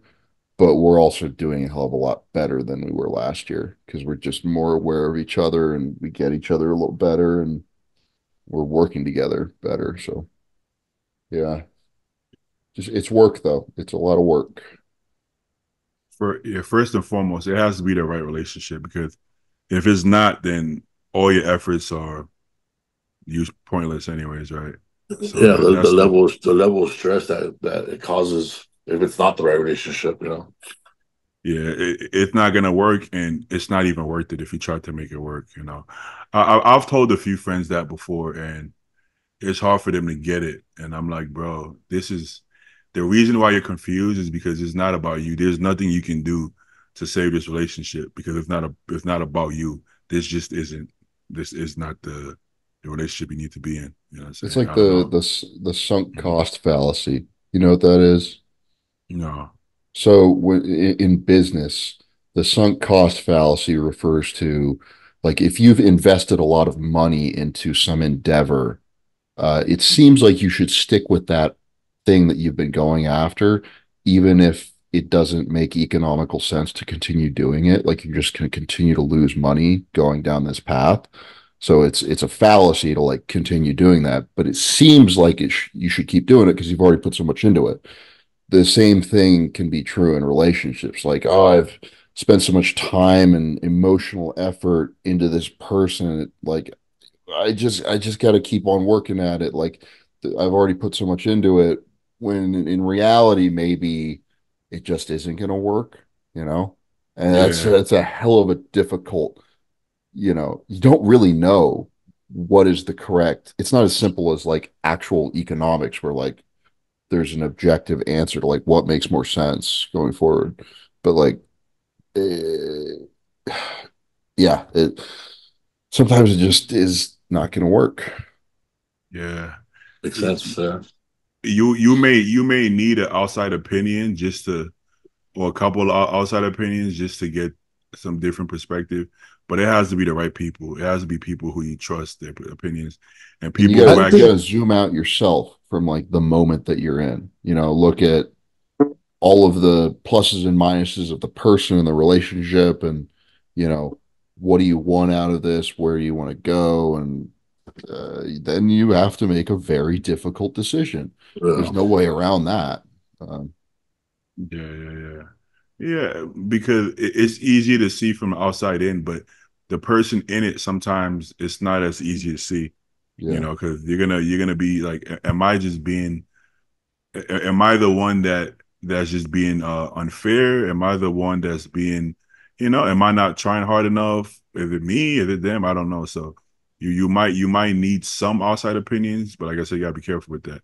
You gotta be people who can see the whole picture, people who know you well, maybe possibly people who know them well, as well, and then kind of make that, because I know, for me looking at somebody else's situation, it's usually pretty obvious that, wow, this is just not it, or, but it's harder. It's harder the other way around. But like you said, different perspectives do make you think otherwise too. You know, give you different trains of thought. Exactly. Let's do like one more, man. I'm starting to fade, bro. What's this is a bonus one. Is the Biolab GH good to go? I'm asking because pharma is expensive. I I, I keep getting this question, but like, I'm like, what answer are you looking for? Because like, GH is either real or it's fake. I think people think there's like so many calibers and levels, and I think they think it's deeper than it is. You asking me if it's real? Obviously, it's fucking real. I mean, they're not gonna. It's a pretty big company that is doing pretty well for himself. So obviously it's real, or there wouldn't be 50 pros taking it if it was fake, right? So it's real, which means it works, right? So it's not like, wow, it works, but it's this next level crazy. It's just real, So I think some of the people who promote the farm stuff, they want you to think it's some crazy next level GH where it's just real. That's all it is. It's real or it's fake. There's not that much, crazy minutia to it. So yes, it's real, so it works. So Yeah. if you want to buy it, go buy it. You know what I'm The saying? only minutia that you really need to consider is um, dimer content. So, like, I forget all the fucking chemistry stuff, but a higher dimer content in growth hormone specifically can cause more water retention for some people. And then there's also like maltol or something in some pharmaceutical growth hormone. They will put diuretic chemicals in it to reduce the amount of water retention that you get from it, which is why some people will say like, oh yeah, I'm so much drier on X brand, when there's literally a diuretic that you're injecting with the growth hormone when you use it. Yeah. I think it's called like maltol or something like that. It's a sugar alcohol, I believe. Please, someone correct me in the comments if I'm wrong there, but yeah, some of them have it. Almost all generics do not have it. And I consider Biolab a generic, but there's nothing wrong with that. They call me the generic king for a reason. I've never used pharmaceutical growth in my life. No fucking way am I spending that money. Yeah. Yeah. So when people ask that question, I think they're putting too much stock in like levels of GH for some reason, because in my head I'm like, why are they so interested in like how is it? Like I don't even know what does that mean? Like people like talking about drugs. That's it. That's okay. They like talking about gear. That's fine. But it's like, just take it. Don't think about it. Because when I give my answer, they seem like disappointed, right? They seem like they wanted some big spiel from me, like, oh yes, because this is a 1-in-1 chain, this and that, and some kind of crazy, and I'm like, oh, it works, it's real. And they're like, oh, okay, that's it. That's all you're gonna get. What do you want me to say? But what do you think in comparison to my growth? I'm like, if your growth is good, then I don't think you would be necessarily on Instagram DMing people about different growths. I feel like if your growth is good, you would just be taking it. So yeah, that's so weird to me. Like, there's a lot of people who DM me like, have you used this brand? Like, dude, I'm a professional bodybuilder. Why are you DMing me this? I don't know you. Like, this is a weird question to ask anybody, let alone somebody that you don't know and is a professional with somewhat of a presence, right, in the sport. Like, what are you doing? Well, also, like, why do you randomly, if everything you have is working great, do you randomly just change it? Like, okay, Blue. Wow, Blue is a great coach. Let me just randomly change him. Some people do that. Yeah, some people literally do that because they're starved for novelty and they get bored and they're like, they want to shake the bee's nest just because. That's what happens. You're on trend and you're making all these gains. I just want to try a different one. You just randomly go, what do you think about this lab? There's 100 labs. I don't fucking know, but I don't care to try it. I don't care to try it. And what I'm saying? Like I said, motherfucker sent me some random gear and I accepted it, but then I'm like, I'm not gonna put this in my body. I don't really know what this is. You know what I'm saying? So we don't think about drugs that hard. It's just there and we take it. It's always the novice drug users or people who have never used them who ask the most questions and want to talk about drugs the most. Because like for us, it's just like, I do this stuff and I eat chicken and rice too. It's the most mundane thing in the world. It's totally normal. It's boring. And we all kind of do the same shit with a few, variations and exceptions. There's not much to talk about here, but boy, is it, it gets clicks and views and people love to talk about it. Have we, in our entire group chain or convos in person, have we talked about drugs? Like what? When do we never outside of this? No, outside of the podcast. No. Yeah, like we don't. Professional bodybuilders do not talk about gear. It's very rare. Like you're right. For the listeners that are asking these questions, look, if it ain't broke, don't fix it. If the shit's working, why do you want to change it? You know what I mean? Like, continue doing what you're doing until it don't work no more, and then maybe fucking change it. But stay loyal to your brand. Stay loyal. If your GH is working great, why are you on the internet looking for different GHs, really, right? Price But point. you should trying to buy find something cheaper. Biolab GH and use my code, in case you were wondering. What's your code? Beef stew, all one word. Boom. You could use beef stew, or you could use code MACHO as well. Boom. You should. So you know what? You know what? We lied. There's different grades of GH, and this GH is the best grade out there. It only works if you use my code. Exactly, and then you're gonna make all kind of games, baby. All kind of games. Special boxes. Yeah.